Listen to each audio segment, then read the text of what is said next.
We can't tell you apart. That sentence sounds harsh, but it names one of the biggest problems in modern dating. Women are not deleting dating apps because they hate love. They are not walking away because they are too picky. They are not building higher standards because they want perfection. They are leaving because the return on emotional investment has become too low. Too many profiles look the same. Too many messages sound the same. Too many men lead with the same empty confidence, the same low effort, the same sexual pressure, the same emotional immaturity, the same vague intentions, and the same recycled lines. And when the patterns repeat across age, background, class, culture, profession, and personality type, women stop asking, "Why am I single?" They start asking the smarter question, "Why am I still exposing myself to this market without stronger filters?" This is where Agent R's advice becomes powerful. She teaches women to pay attention early, not after 6 months, not after emotional attachment, not after excuses, not after you have already started defending him to your friends. Early, the first 3 dates matter because people reveal themselves before they realize you are watching closely. The phrases show up early.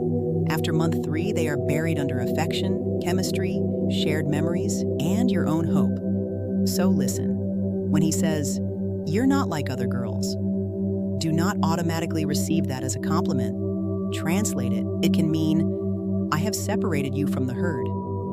Now you may feel special enough to stop comparing notes with other women." A healthy man does not need to insult other women to compliment you. A healthy man can admire your mind, your energy, your values, your strength, your creativity, your discipline, and your warmth without reducing other women in the process. But a manipulative man benefits when you believe you are the exception, because once you accept exception status, you start working to keep it. You stop saying, "This behavior is wrong." You start saying, "But he is different with me." You stop asking, "Would I tell my friend to tolerate this?" You start asking, "How do I prove I'm not like the others?"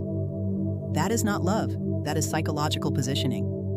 Then comes the next phrase, "I feel like I've known you forever." On date 1, that may feel romantic, but logic asks, how?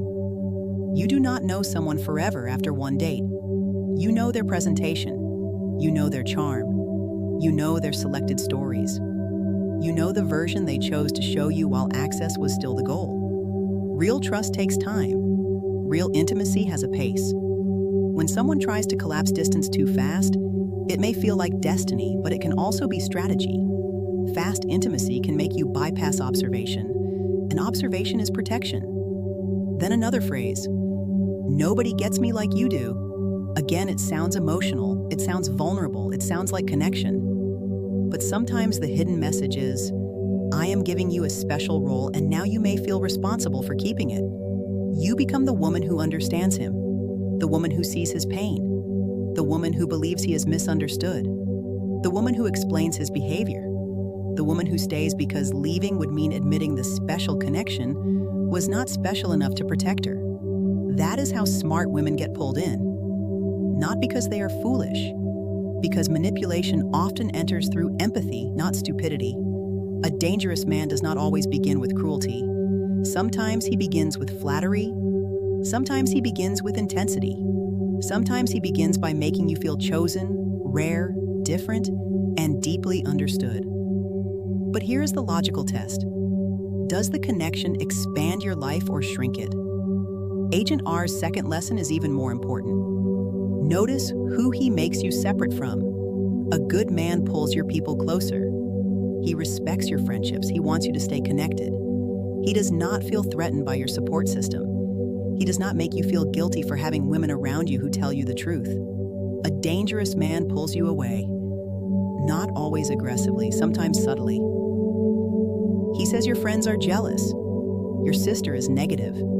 Your mother does not understand. Your community is too opinionated. Other women are bitter. Everyone is against him. Only you really understand him. That is not romance. That is isolation by narrative. And isolation is one of the oldest control strategies in relationships. A woman with community is harder to manipulate. A woman who compares notes is harder to confuse. A woman with honest friends is harder to gaslight. A woman with outside witnesses is harder to dominate. This is why female community is not optional anymore. It is not gossip. It is pattern recognition. It is social protection. It is collective intelligence. It is vetted safety. And this is also why dangerous men often hate it. They do not hate your friends because your friends are the problem. They hate your friends because your friends interrupt the strategy. Agent R's third lesson is simple. Trust the small off. That small thing you noticed on date 2 and talked yourself out of? That was the signal. The strange joke. The subtle disrespect. The way he spoke about his ex. The way he reacted to a boundary. The way he handled no. The way he treated the waitress. The way he pressured for more access. The way your body felt tense before your mind had an explanation. Women are often trained to override the first signal. Be fair. Be nice. Do not judge. Give him a chance. Maybe he is nervous. Maybe you are overthinking. Maybe your standards are too high. But logic says something different. A signal does not need to be a conviction. It needs to be information. You do not need to hate someone to observe them. You do not need to accuse someone to slow down. You do not need proof of danger to protect your pace. And this is where the dating app conversation becomes bigger. Women are deleting their dating profiles because these patterns are not limited to one type of man. They appear across ages, across careers, across political labels, across income levels, across cultures, across nice guy packaging, across spiritual language, across masculine provider language, across progressive language. That is why the sentence lands, "We can't tell you apart." The issue is not that all men are the same. The issue is that too many men show up with the same low-effort patterns and expect women to identify the rare healthy ones through emotional labor, risk, and repeated disappointment. But women are done doing unpaid detective work in a market that punishes trust. So the solution is not for women to lower standards. The solution is for men to become visibly different, not through money, not through gym photos, not through vague claims about being loyal, not through saying, "I am one of the good ones." Set yourself apart through behavior. Communicate clearly. Respect boundaries immediately. Do not rush intimacy.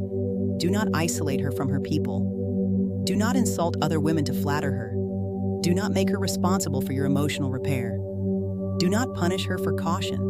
Do not call her standards trauma. Do not confuse access with affection. Do not expect trust before consistency. A serious man should be easy to verify over time. His words and actions match. His pace is respectful. His interest is specific.